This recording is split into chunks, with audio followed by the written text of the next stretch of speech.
So a really good question that we're probably asking as I'm talking about, living with your why in front of you and living with your why as your foundation and having self-interrogation is, well, how do I actually discover my why? How do I actually discover what my why is? And I believe this: you don't discover your why by chasing feelings, but you discover your why by paying attention.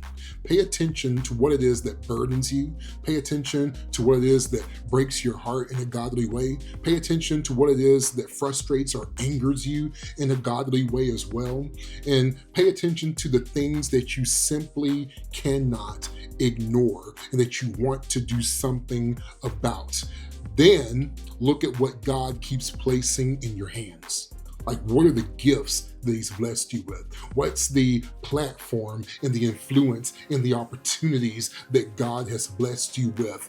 And your why lives in the intersection of what God has revealed and what God has entrusted to you and who it is that God has called you to serve. So what does that mean? What is it that God is revealing to you? What is it that God has placed on your heart that you want to do something about? What are the opportunities that God has entrusted you with and the platform that God's given you and the influence that He's given you? And then ask the question, who are the people that God has placed in my life?